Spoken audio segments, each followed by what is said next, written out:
any of that. Thank you. Okay. Go. Chris, screw him, Chris. I was looking on YouTube, Chris, from some old episodes, and we used to do like a little YouTube. It wasn't a pre-show. It was just a minute to get set. And I was like thinking That's today, true. I was like, you know what? That would make it easier because then we wouldn't feel pressure to be like, oh, it's recording now. And no, it's YouTube. So yeah. So yeah, that's true. We have not spoken to YouTube specifically. no, and the Hi, audio is YouTube. going to be cut the way the audio is cut. Perfect. Whenever we start. So Yeah. So whatever, Okay. Thanks for tuning in. Smash that like button, please. Thanks. Not because this beginning of the video deserves it, because we want it. Hit that little bell. Yeah. No, I don't tell people to do that. It's too much. No, don't do that.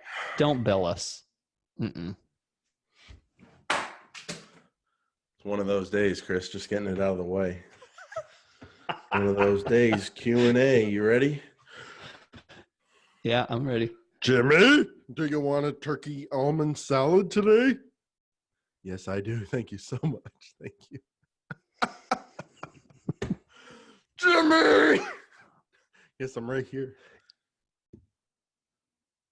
Hi, everyone. Welcome back to the Paid Search Podcast, 173rd episode. My name is Jason Rothman. As always, I'm joined by the great Chris Schaefer. Chris, you're doing good today. How's it going? Yeah. It is a way better day than it started off. It's a great day. I'm not talking about the weather. This is actually a personal reflection on me. It's a great day, Jason. I'm not avoiding any, emotional connection here. I'm actually speaking from my heart. It's a good day. So can I speak from my heart? Please.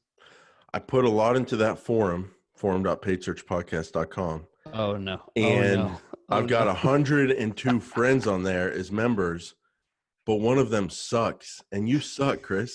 Where are you? We're all wondering where you are. We got a lot of great conversation and knowledge on there, and I don't see you on there. I'm sorry. Where are you? I know. Well,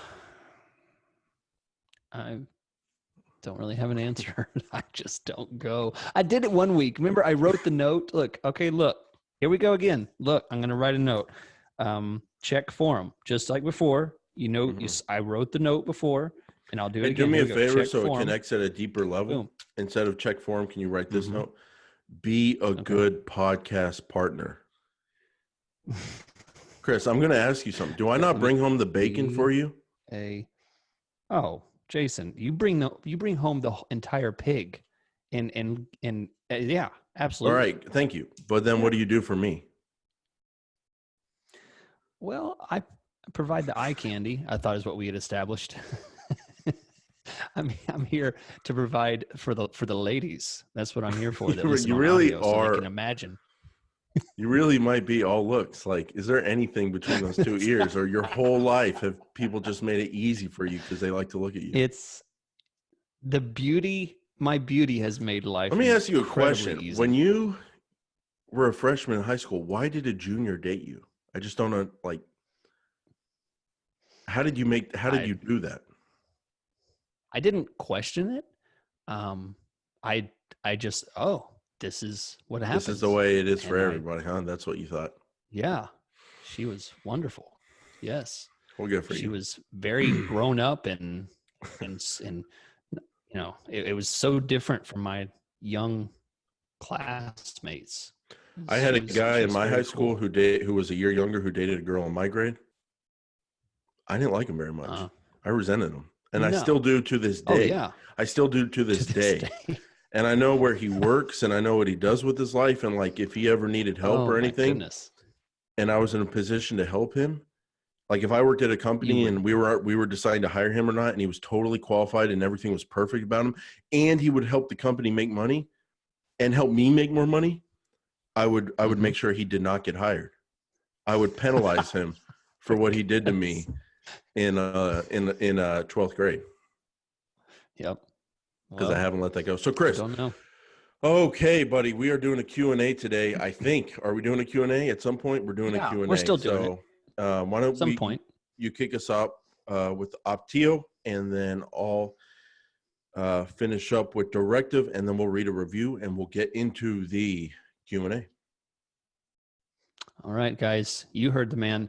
Let's talk about a great software designed to alert you, to tell you things, because you need a nap. You need to take a break every now and then, and you can't always check your account.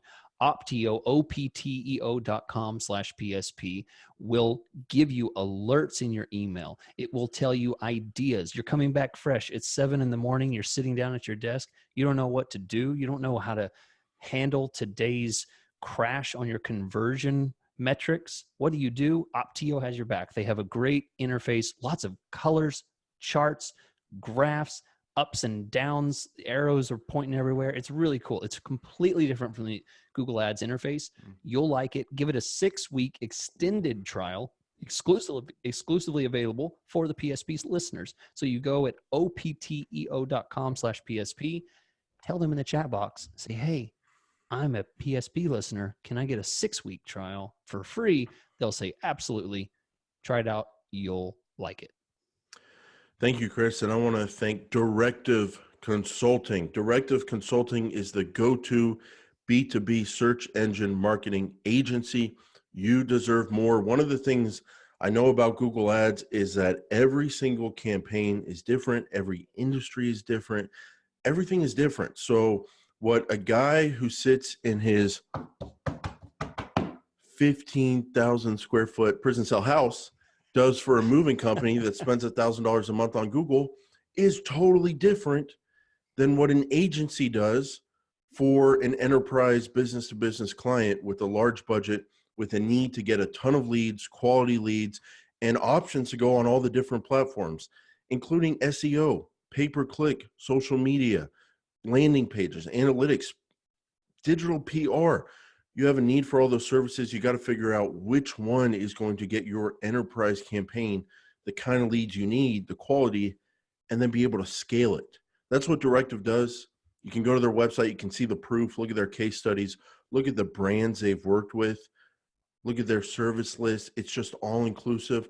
And the most important thing on their website, get a free custom proposal at directiveconsulting.com. Directiveconsulting.com. Get a free custom proposal. Chris, we have a review of the week, and it comes from A Land Down Under. Oh, yes. Read it with the accent, please. Will you? It's my favorite. You know what? I can't. I wish I could. I can't. I can't do it justice. I'm going to make them sound sillier than they sound. I'm just not going to do it justice. I have not heard an Australian accent in a long time, so I'm going to keep it American. But you know what? I give them a little grief about their accent, but man, do they love to make fun of our accents. I love when New Zealand people, I saw one of them this week online, Australian people, when they make fun of like a dude man, American accent. This is the way they think we sound. It's like, can you imagine? Bro. Every time you see the most important country in the world, every time you see the most successful country in the world, and they're in the media, they're in the movies and all that, and they sound like this, and they're talking like this, and you're wondering how are these people so successful? They sound like idiots. If this is the way we really sound, but I don't think we really sound like that. I think they're messing with us. But this review comes from, if you saw his name, that's what you would say too. It's like SHSJJSB. It's not a real name. Okay, but they left a review on Apple Podcast, Australia, 5 stars, but it's a very toned down review. And I appreciate the straight to the point information. Solid information is the title of the review. It's really difficult to find quality information in this area. Blogs are fine, but you know what you really need is an indication. Come out a little, just a little bit. What you really need is an indication of reasoning and debate, which comes from a 2-person podcast. Great job, guys. Well, thank you. Thank you very much for that review. We love our 5-star reviews. And we want more reviews. When we get to 250, I will stop asking for them. We are at about 210, I think, on Apple Podcasts in America, and we need them all around the world. So thank you for leaving us those reviews. Do it because it helps grow the show. So Chris, man, we're talking about, what are we talking about? We're talking about we're talking Q&As, whatever people want to talk about. So Chris, do me a favor before we jump into this pool of hot, steamy Q&A love together, and tell people how they can submit their questions to the Paid Search Podcast. Thank you, Jason. Absolutely. So you are about to embark in a sacred journey to hear people who are out there outside of our podcast ask questions to the two people that are here inside the podcast. If you want to be part of that conversation, please go to paidsearchpodcast.com. Click on the Ask Us a Question button. Jason, is it a contact button? Ask us a question. I don't know. It's at the top, and it's very obvious. Contact. I knew it was contact or ask or something. So go to the contact, fill that out, and quick note here. We do have a lot of questions, and we want to get to as many people as we can. We are not going to try and do everybody today, so please be because patient. We're launching a second show each week that's only for Q&As. Are we doing that, Chris? Should we out it? Should we let them know? I didn't. Did we even talk? Okay. So please be patient if you don't hear your question. We definitely read all of them, and we will answer them as they come in. All right. So I've got the first one to read. Jason, you're up in the hot seat first. Let's go. First question. My shoulders hurt because my shoulders hurt because I really do have to carry the weight of this podcast. That's one way to contact us. Kidding me. That's one. I got to be kidding you. You got to be kidding me. Come on. That's one way to contact us. We also want voicemails because we love the voicemails. I love the voicemails. The percentage of voicemails to filled out contact forms is it lower? Negligible. Is it? Oh, really? Oh, really? Is that maybe because you don't mention it on the show? Jeez, dude. It's on our Twitter. Everyone goes to our Twitter, so everyone knows. 214. First question is from Jordan. 810-1355. Is this live radio? So I'm going to repeat this because you can't hit the back 15-second button. 214. Do not call now. Episode is recorded. Do not call now. 1355. Leave us your voicemails. We'll play them on the show. See, we have a lot of international visitors or listeners, so not everyone can just call that number. So I feel like it's much more inclusive to just tell them to go to the website. You know, I'm just trying to be inclusive, Jason. All right. Jordan from Patreon, which is not a country or a city. That is an exclusive club that Jordan is a part of. You can see more of that at paidsearchpodcast.com. Look for the link. All right. Jordan says, I was listening to one of your podcasts from November, and you were discussing these new audience groups, homeowner status, education level, parenthood. Definitely. I know what you're talking about. This is rather old, but it's certainly new in the scheme of things when you compare what's been going on Google Ads. So he continues to say, how accurate are these groupings? We all know a lot of these in-market and similar audiences can be hazy at best. So is the information determining these groups really all that accurate? Would love to hear your experience on this and whether you have successfully implemented audiences into your more specifically targeted campaigns. Jason, what do you got to say for Jordan? We're going to make Jordan's day. So Jordan says, we all know a lot of these in-market and similar audiences are hazy at best. But then he goes on to say, but how accurate are they really? So my only bone to pick is, how do we know they're hazy? We don't know anything. That's what I'm going to say. Is that fair to say, Chris? Yeah. We don't know if they're hazy. We don't know if they're accurate. We don't know if they're not accurate. What I can tell you is the way to get the job done, targeting versus observation. And as I said at the top of the show, I carry more weight on the show. I bring home more bacon. I do more work. So I'm going to hand off my answer to Chris at this point, and he's going to tell everybody about targeting versus observation at the audience level. And I'm going to go refill my Diet Coke. So you tell him, Chris. Okay. Well, you'll do great, buddy. Thank you, Try Jason. hard. Thanks, Dad. All right. So, Jordan, good question. And Jason's right. It is very hazy. And when it comes down to it, I would absolutely assign hazy, quote unquote, to these audiences. When it says homeowner status, it's going to be determined on a wide variety of factors. And it's not just specifically that they're a homeowner. There's no way that Google can know that for sure, because homeowner can change. Someone can go from apartment to homeowner and back and forth. I mean, who knows? So the fact is, when it comes down to it, use optimization the technique of observation and targeting. Observation is when you get the data information and you can then see what happens in the account. You can see if that specific audience is performing better. Are you getting more conversions? Are you getting less conversions? Is it a higher cost per conversion?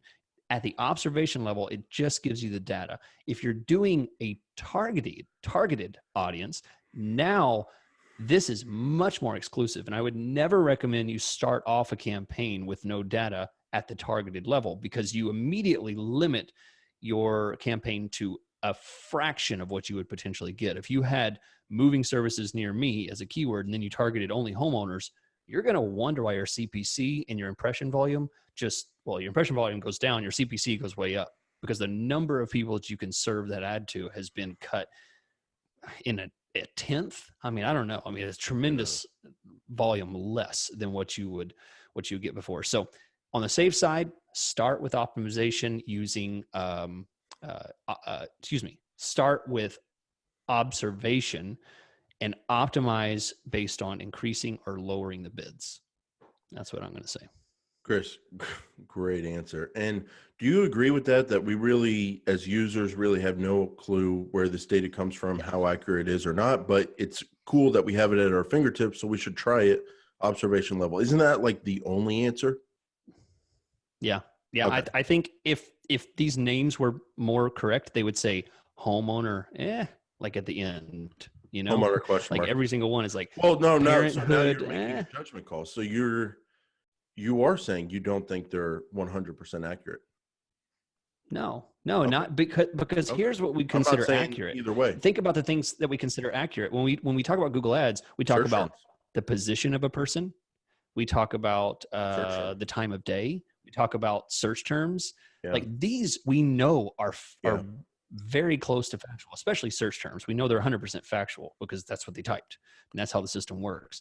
So location I'll give you a great example.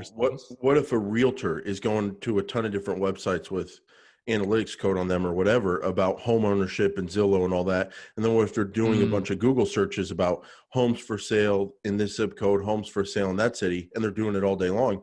They look like a person that's selling their house. You're going to run your ad's going to show up to them. You're going to bid more when they search if you have an adjustment on there, but they're not in the market for a home. They're just a realtor. So you're right. Yeah, they could even be an apartment. Yeah, they could live in an apartment and be a realtor and trigger for that audience. So yeah, that's a good point. So I think we're both agreeing it's not 100%. We don't think that would be realistic, but in terms of how good it is, how much you should adjust your bids on them, observe it first and then go from there. Yeah, start with small increments. I would say 10%, 15%. Start slow, and see how it moves and changes. Well, someone's going to ask, should I observe and do a bid adjustment of 15%? Is that possible? If you do a bid adjustment, is it targeting? I'm not really sure. I'm pretty sure you can still do observation. You can do observation and do a bid adjustment with observation. Oh, well then here's the question. I would say if you can do that, you don't need to start that small because you can monitor things you're observing. And if the data doesn't look good after a few days, I'm more bidding, like making big adjustments that you can control, getting a yes or no on your question, and then adjusting quickly because it's under your control. But you're right. if you got a lot of things on your plate and you know you're not going to check that for another month because you're running your business, you shouldn't do something crazy, you know. That's what I get scared because I'm an about accountant every day, you know what I mean? Yeah. That's the difference, because I don't know, what Jordan's doing. Maybe he checks it, once every month, once every 2 weeks. Like, it's very easy to forget that you made a 50% bid adjustment at devices, at location, and audiences. And now you come back 2 weeks later, you're like, oh my gosh, I'm spending $35 per click. How did this happen? I only have $2, at the keyword level. That's the kind of thing that can get you in trouble. Exactly. Next question comes from Nancy from Atlanta. Would you share your manager checklist? No. But I will if you go to YouTube and you look up Ultimate Google Ads or Ultimate AdWords Management System or Checklist, you'll see our video. And if I could just get 3 cents from you for that video ad view, and then you'll get it all there. People ask us a lot. Okay, so here's the deal, Chris. People ask us about this checklist all the time, and I'm sorry to disappoint the world, but there's no mystery. No. So, I mean, we've talked about it in that episode, Ultimate Google Ads Management Guide or Checklist, something like that, Ultimate AdWords at the time. And it's pretty simple. Like, check your search terms, check your bids, check for problem keywords, adjust your bids. Oh, you guys do automated, so throw out the whole checklist. So have fun, everybody. But if you're doing manual, that's the stuff I do. Look at ad. I mean, we put it out there. I think everyone knows we put it out there. And I think the interesting thing, Chris, is people still think we're holding something back. What's in your wallet? What's in your pants? Well, I forget what the phrase is, but are you holding something back on? Is it pants? You think that multi-billion-dollar company is advertising "What's in your pants" as their motto? What's in your pants? Yeah, that's okay. That's how you get to be a billion-dollar company. Depends what industry. Chris, do you think my hypothesis is? Rachel, clean that up and edit. Hypothesis. I know how to say that word. Do you think my Rachel, put in yourself going hypothesis? That'd be great. That'd be pretty funny if she just said hypothesis and she said it correctly, because I can't say it correctly. Feel free, Rachel, if you want to do that, you do it. So Chris, do you think my is correct that people know what we've put out there about our checklist and they still keep asking because they think it can't be that simple? Do you think that is correct? Yeah, I think so. I think that people think that we honestly, I think they're so conditioned to think that if you want the real information, you have to pay for it. I think that people assume because we talk about it that there's something else that's going on. But in reality, the real hard part, the real secret is how much time it does take. Like, you can't just pop in, look at things and make a decision. You really have to comprehend what you're looking at. That's the secret that we don't talk about. Yeah, how do you check search terms? How do you check ad copy? How do you check keyword problem keywords? I mean, we talk about it and we try to help people, but I think a better way to phrase it is, what's difficult is getting the experience to actually do those things at the level we do. Exactly. But you just keep trying. So Chris, interesting, on YouTube, I typed in Ultimate ADW and the predictive search prediction thing popped up, Ultimate AdWords Management Checklist. So it is actually a very popular episode. Nancy, if you go to YouTube and you search Ultimate AdWords Management Checklist, it's the paid search podcast from 2 years ago, the Ultimate AdWords Management System. I'm going to take a cue from the crowd. I think I'm going to change that name of the episode today to the Ultimate AdWords Management Checklist. And I'm going to clickbait on these fools and get some more. There you go. Okay. So Nancy, I do have a quick, I recently was doing some consulting with someone, which I do on the side. I have a quick list of like 8 items that I came up with just this week that was good for a person that had a specific issue with this. And it's very quick. Okay. He was overwhelmed with data. He was looking at a brand new account. It's just a mess. There's just stuff all over the place. There's broad keywords everywhere. He didn't know where to start, which I find this is the big issue. People are like, I don't even know where to look. Every time I look at it, I get frustrated. Yeah. This is how I would, if that's your problem, this is how I would approach it. I told him, number one, look at 1 day of data. Okay. So if you check it every day, look at 1 day of data. So look at yesterday. Okay. Pick one network. In this case, we'll say search. Okay. Now look at the search terms for all of your search campaigns. Okay. Pure search term list. Okay. Now look for red flags. Look for a keyword that doesn't belong, or something that's overspending, or something that's getting a lot but no conversions, or something that's just absolutely outside the topic of what you want to bring in. Okay. Make a decision about what you want to change. Should you block it? Should you look at the keyword itself to figure out where it's coming from? If you're unsure about the keyword, look back at the previous 30 days. Okay. Previous 30 days. So now you have some qualitative information to make a decision about what that keyword's been doing. Maybe it's just a bad week. Maybe it's a bad day. Don't make a bad decision just on 1 day of bad data. Okay. When you're trying to decide what to do with the keyword, I have 4 questions to ask. Is the keyword converting? Number 2, what search terms from that keyword are converting? Number 3, if the keyword is not converting, is the traffic at least good, or is it targeted? Conversions don't mean that you should always make a decision of turning it off if it's not getting. Sometimes it's just about the traffic quality. And then number 4, finally, after you ask those questions, make a decision about turning the keyword on or off, or not, or bidding it up, bidding it down, or replacing it. There you go. A very easy step-by-step process on a daily basis that won't overwhelm you. So. Sir, you can't go wrong with search terms, You can't go wrong with search terms. Because even if you're overbidding by 50, 60%, that's still better advertising than anything else, because search terms are just beautiful. So it's just, it's straightforward data.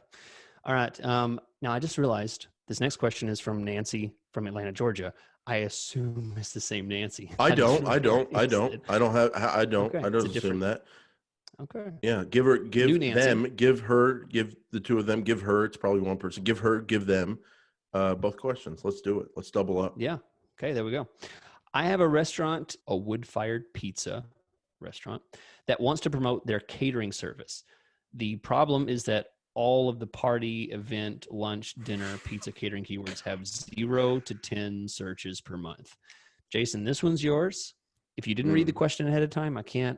No, it's just help you. What's your help her? All Nancy needs help. Don't Google it. You can't Google it. You need help. I'm gonna have to clean that. All right. Do you not have an answer? We'll talk after the show. No, it's not about that. Okay. I have a restaurant, Wood-Fired Pizza, that wants to promote catering. The problem is party, lunch, pizza, catering, 0 to 10 searches a month. No, they don't, dude. I'm so sick. And that's an honest throw, Chris. What is that? What is that? What? Don't throw that. No. Chris, I'm so sick of. I got to be honest. I'm so sick of people giving up before they started because of the. Can I just say because of the keyword planner? Right? Is that what the problem is? Is that the problem? I don't know. We don't know. No, you do know that's the problem. No, you do know that's the problem. They're not getting. When people report back that searches we know are happening to some extent, mm-hmm. And people are going 0, 10, 10, 20, 10 a month, whatever. That's keyword planner stuff. Guess how many times I go into the keyword planner a year to make decisions about what keywords I target? I want to know.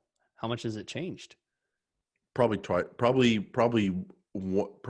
many accounts to pay for a moat, which we are building because I love that idea, that inspiration. To pay for the moat. And again, this is a person that's on many Google Ads accounts every single day. I'm not going to say 0 because yes, I go into the tool probably 1 or 2 times a month, 1 or 2 at the most. Yeah. Rarely. So here's the thing. two things. Number one, I don't buy it. I don't buy the preview tool. I don't buy the keyword tool totally. So if they're saying you put in a beautiful keyword like pizza catering or catering companies near me, and that's 0 searches a month, even if it's a small. Well, the thing is, okay, so maybe that's a problem. Don't think about lunch, dinner, pizza, or think about pizza because you guys sell pizza, but lunch and dinner, what other kind of catering are you going to do? So you have to get into the search user's head. So if I'm a search user and my boss told me, hey, we have an event coming up next month, company meeting, we need a catering company. We need a catering company. That's what he said to her or him, the person he's telling them do the search. They're not going to, the odds are they're not going to go to Google and go, I need a catering company for lunch. No, they're going to go catering companies, Dallas. Catering. Yeah, catering companies. You have to think like a search user, and we're all turning into robots because suggestive searches, you type in catering, and then it pops up catering companies, and you're like, oh, thank you, Google. That's what I wanted. And then you click on it. Yep. And then people who targeted not lunch catering companies, exact match, but people who targeted catering companies phrase, catering companies, broad match modified with low bids, and they're going to try it out and see if they can get some volume that way. You're going to show up for it. So the first thing is, before you even start, don't lock down your keywords too much. Someone searching catering companies near me, catering companies, they very much most likely need a catering company for lunch or dinner. So don't worry about lunch or dinner keywords too much. So don't lock yourself down too much when you're using the keyword planner. But the other thing is, don't rule stuff out until you actually start running. So yes, if something looks low volume in the keyword planner, it could be low volume when you start running. But what you can't do in the keyword planner is replicate all the searches you're going to be able to show up on with your phrase match keywords, with your broad match modified keywords. If you try pure broad match like a pro, if you have to go there, you're not going to be able to know all the searches you can show up on. You're not going to see the search terms that come in from your broad match modified, from your pure broad match like a pro that you only run for a couple of weeks to get search term data. You're not going to know what those search terms are before you actually see them. So don't rule things out. I think the biggest thing is to just get started. And we need to do some episodes about that, Chris, about how to just get started quickly. So then you're not worried about the keyword planner and you're not putting the wrong keywords in the keyword planner and overly limiting yourself.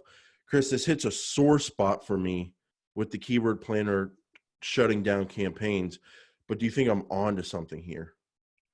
Yeah, I think so. I think, I mean, for super obvious services that people need, I think when it comes down to it, it's your geographic targeting, it's your keywords, it's your bid, it's something else in the campaign, because catering is a common thing and there should be plenty of traffic for it. So I would say it's more of an issue of your targeting more so than problems with run the word catering phrase match and then look at your search terms for the first week. They're going to be horrible. Yeah. Catering jobs near me, caterers that are hiring. Okay, you catch those high volume bad searches that come in, you add negatives for them. How to start a company, jobs, hiring, all that kind of stuff. Block it out, and then you'll probably show up on a bunch of great catering searches. So there's potential to catering for sure. All right, Jason, I've got another question for you. This one is from Brandon from Royal Oak, Michigan. Sounds like a very nice place. Sounds very woody. All right. Brandon says, hey guys, just started listening to your podcast and have really enjoyed it. Thanks for the knowledge. My question is regarding keywords and how to effectively use them. How does having the same... Yeah, that's true. I just answered this question. How do you use them effectively? You effectively use them. Use them, yeah. How does having the same broad match keyword and exact match keyword affect a campaign? For instance, and this is such a specific, I think I probably picked this one because of his example. The example is video game tournaments, and that's broad match. The other option is video game tournaments, exact match. So he wants to, of course, I think he knows how those keywords work and the difference between them. He wants to know how does having the same keyword affect a campaign? Same keyword, different match types. Yeah. And then he says he goes to YouTube and does not see any videos about keywords. So what I did is I went to paidsearchpodcast.com, went to the archive page, ended up at store.paidsearchpodcast.com. I'm going to search for match. Oh, okay. Episode number 3 for $2.99, explaining the keyword match types. That would be a good episode to purchase and listen to. And you can do it all at store.paidsearchpodcast.com. So Chris, exact match and broad match. Well, the way they're going to affect things is quite a bit. If you do video game tournaments exact match, you're going to show up on thousands of different searches that have nothing to do with video game tournaments exact match because of similar match types. I'm so sick of that similar meaning. Right. You said, well, I think you said it backwards. I didn't. Listen to the joke. Video game tournament. Listen to the joke. It's a joke for AdWords people. Similar meaning is getting so loose that we can't even trust. Gotcha. Exact match. Exact doesn't mean exact. Do you do this with all jokes or jokes that are made for industries that you focus on all week long and you should get the joke better than anybody on the planet? Only your jokes. Okay. I only ruin your jokes. Good to know. Okay, good to know. So video game tournaments exact match, Brandon, you're going to show up on the search video game tournaments. And that's all you're going to show up on if this is 2004. But it's 2019. And Google has been getting looser and looser with the meaning of exact match because of a term similar meaning. And what they're going to tell you is, okay, your keyword is video game tournaments, plural, exact match. And if someone does a search, video game tournament, singular, you would want to show up on that as well. And I would agree that that's reasonable. But it could also mean you show up on a search like video game. Am I stretching here, Chris? Video game competition? We don't really know. You're going to have to see what you show up on. So Brandon, the point is that video game tournaments exact match means you're supposed to only show up on the search video game tournaments, that exact search. But over time, Google has made the meaning of exact match a little looser. There's pros and cons to that argument. However, there's really no argument because that's what they're doing. So you just have to understand that you will show up on video game tournaments, that exact search, but also some very similar searches that seem pretty much like someone searching video game tournaments. However, look at your search terms for that one keyword and see what you do end up showing up on. Now, going in the totally opposite direction, video game tournaments, pure broad match, so you're asking me what you could show up on, and I'm going to say the word anything. There are so many searches that a 3-word video game tournaments broad match, pure broad match keyword can show up on. That's the difference. The difference is going to be what you show up on. So if you're getting at, should I run them both? Yes, you can run them both. There's no can I say this, Chris? There's no downside to that. Yeah. If they're in the same ad group, the same campaign, they're not going to compete with each other.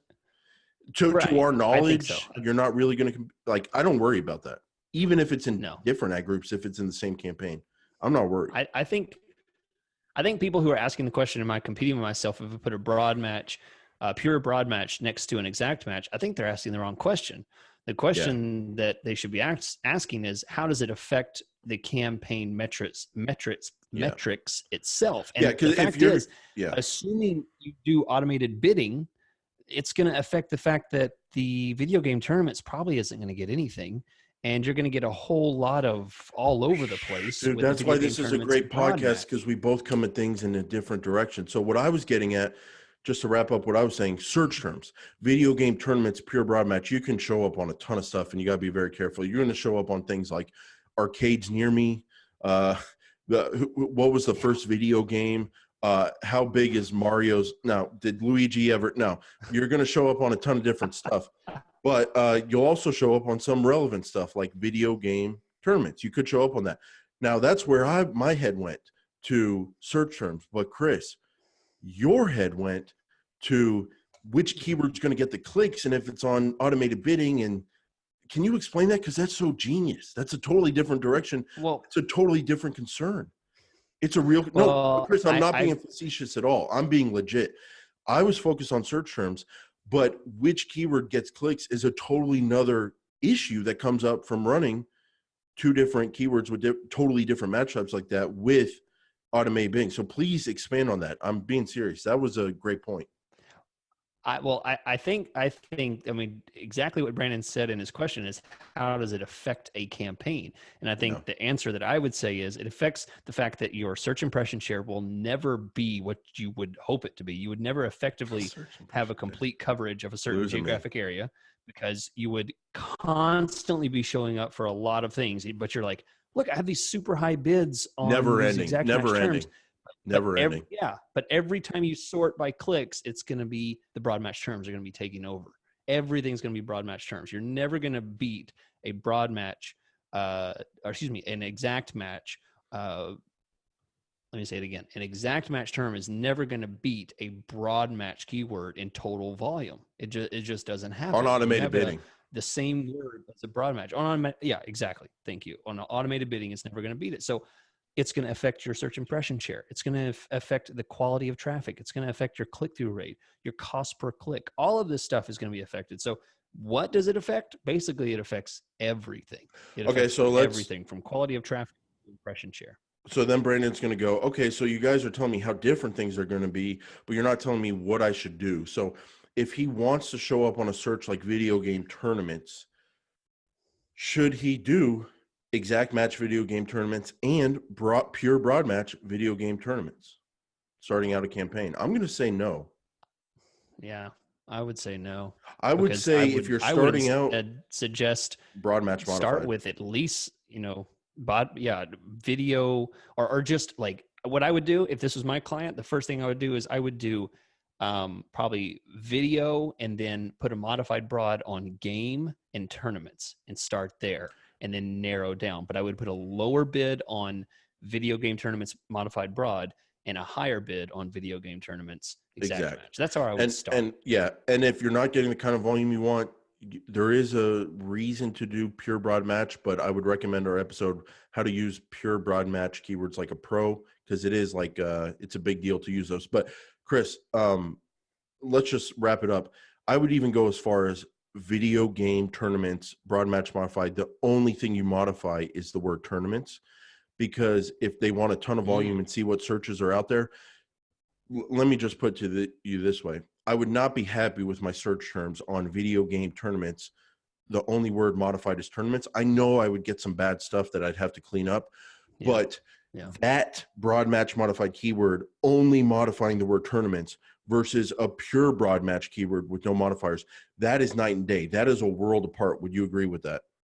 Yeah, absolutely. Yeah. So that one little modifier could make a huge difference, and that's where we'd recommend starting. Broad match modified, exact, bit a little more on exact. And even the opposite of that, if you put the modified broad on video game and not tournament, a world of difference. That's such a good point, because if you want to lock things down, protect yourself, yes, modify the word tournament, because if you only modify video game, there's so many video game searches where broad match tournament could like mean tons of different things to the search engine. Yeah. But tournament, absolutely, you lock that down, there's a lot less searches. So that include the word tournament. Jason reads a question. Dawn from Grand Rapids, Michigan. Well, are you playing some kind of game with geography, Chris? Like you group people when they come in from the same state or something like that? What's up with all these back-to-backs? I absolutely do that. You freak. You caught me. You geography fetish freak. How many of these questions are we doing, Chris? There's this one and then two more. So let's wrap it up. Okay. First off, before I go into anything, I'm just kidding, Chris. I'm going to go to the yellow part. I'm just kidding. That. I'm kidding. Relax. No, read the yellow. Relax. Dang it. Where's the Chris? No, you can't do that, Chris. You can't get that angry, Chris. You're old. We got to be careful with you. Read. That's it. He's getting mad. Read the question. Do you have any good advice for medical marketing? I haven't done much with it. That is okay, I guess. I may have read that wrong. Sorry, Don. But do you have any good advice for medical marketing? Number 2, what should be done with competitor search terms and keywords in general? Is it smart to just add them all as negatives, or should I be running campaigns or ad groups based on competitor terms, trying to get in front of that traffic for, when people are searching for competitors? P.S. If Jason doesn't scream yes, either while doing this or after, I will be disappointed. Dude, life is not fair. Life is tough. And if Don can't get over this one, then Don's got a lot of trouble coming. So Don, you just got to get over it. You'll be fine. Chin up. You got to handle this one. No, just on the off chance that Don is a millennial and can't handle something not going his way, I'm going to give him the yes. Don, this one's for you. Yeah. Oh, yes. Oh, it feels good. Gonna choke. Yeah. Okay. All right. So I'll take it from here. So Don, thanks for your question. So number one, do you have any good advice for medical marketing? I think the best answer I could get is what I tell a lot of people. If you are advertising, I'm going to assume that we're talking about,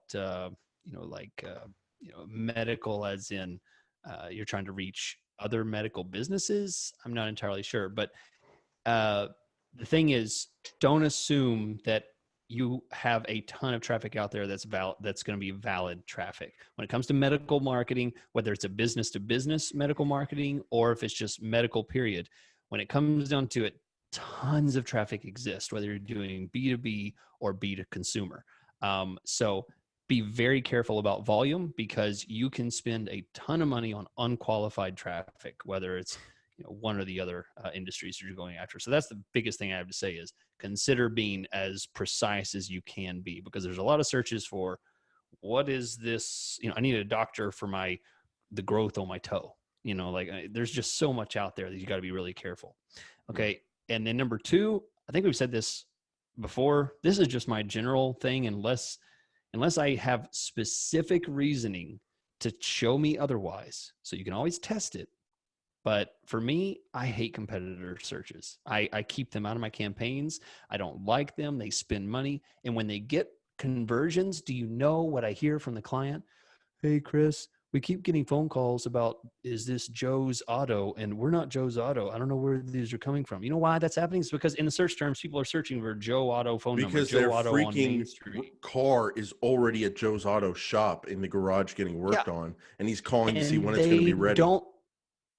They don't want to do business with your client. So in the end, I block them just because it's very rarely a good marketing tactic. So Jason, anything to add? For Don, I think I've given Don all I can give. Yeah, so I think, he's done. Okay, so let's go to Luke from Dublin, Ireland. And there you go. Geography theory out the window, Jason. Absolutely no succinct method to geography questions from here. Luke, by the way, Luke, I listened to your song that Jason, Dublin, Ireland is a wonderful place because it has Luke who makes music. He is the lead singer of a band, and he sent us a Vimeo link to his music, and it's great. I wish we could put it on the podcast, for people to listen to. We'll have to get permission for him to do that, but cool.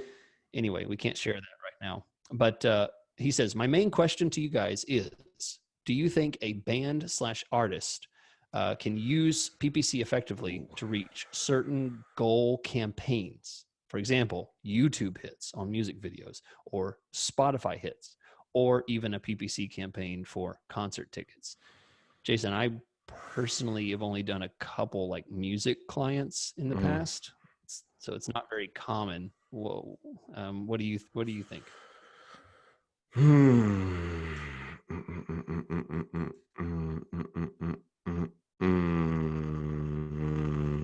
So if this is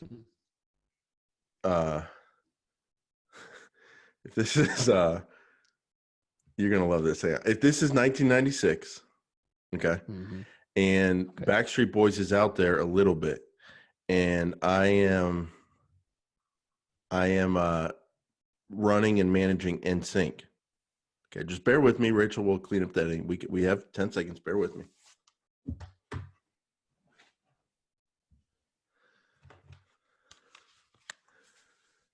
How do you think I paid for this house, Chris? I got it. You don't think I've written songs for NSYNC back in the day? You have you actually have a poster of NSYNC in your house. That was a gold record, buddy. You didn't see the bottom of it. So anyway, if I'm managing, no, I didn't.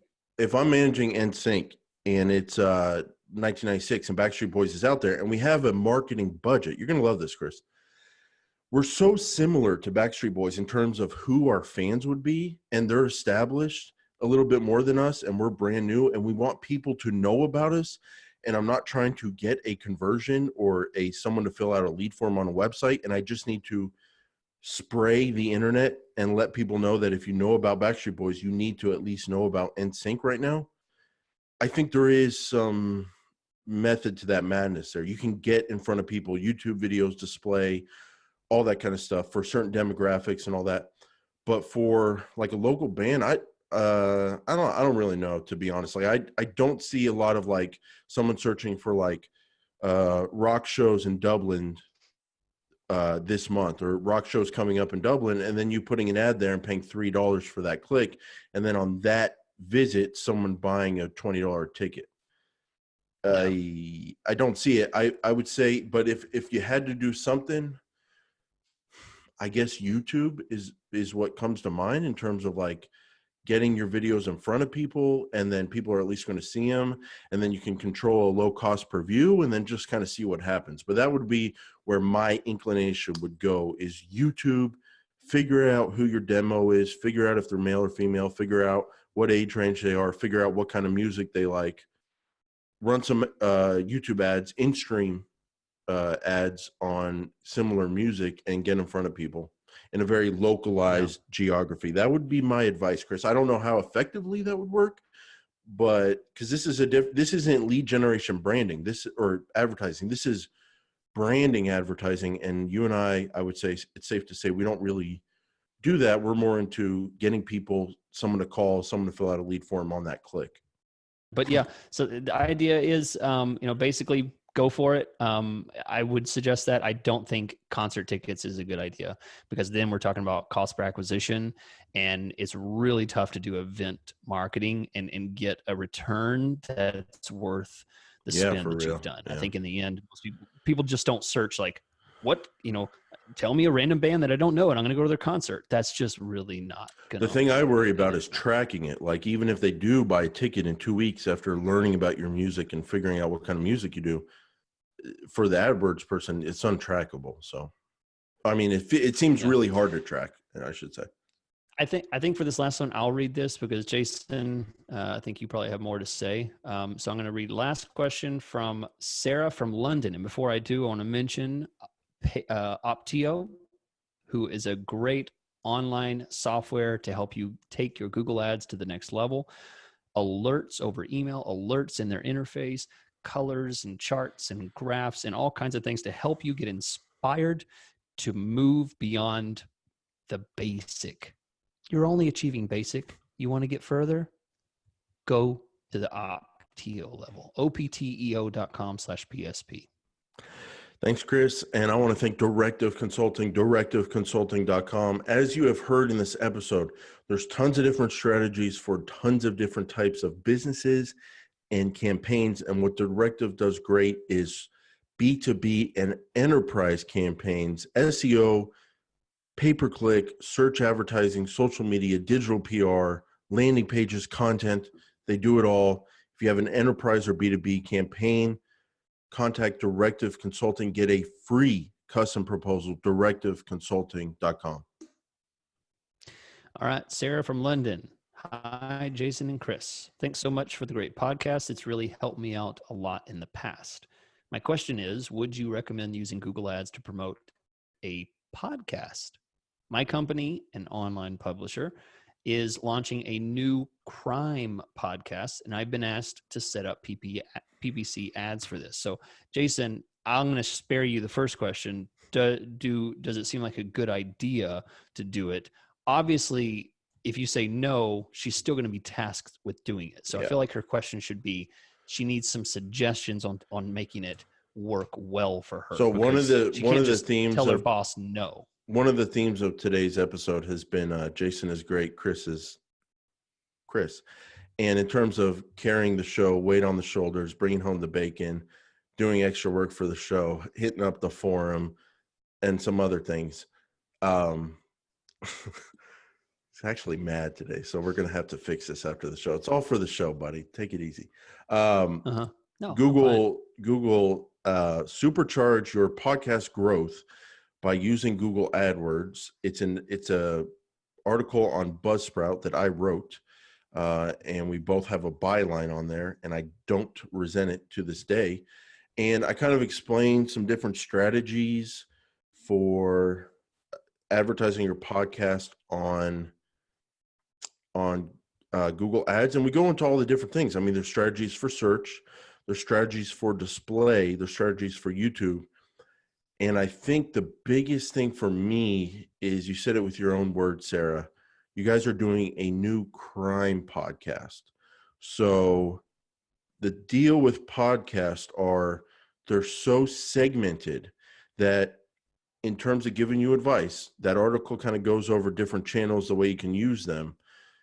But the biggest thing I would focus on is the word crime, and making sure you're getting in front of people that are actually interested in crime podcasts. Because for me, I love podcasts. I'm a podcast super user. But you know what I never listen to? Crime podcast. So you could do the wrong kind of targeting, hit me all day with your ads. I'll never do anything for you.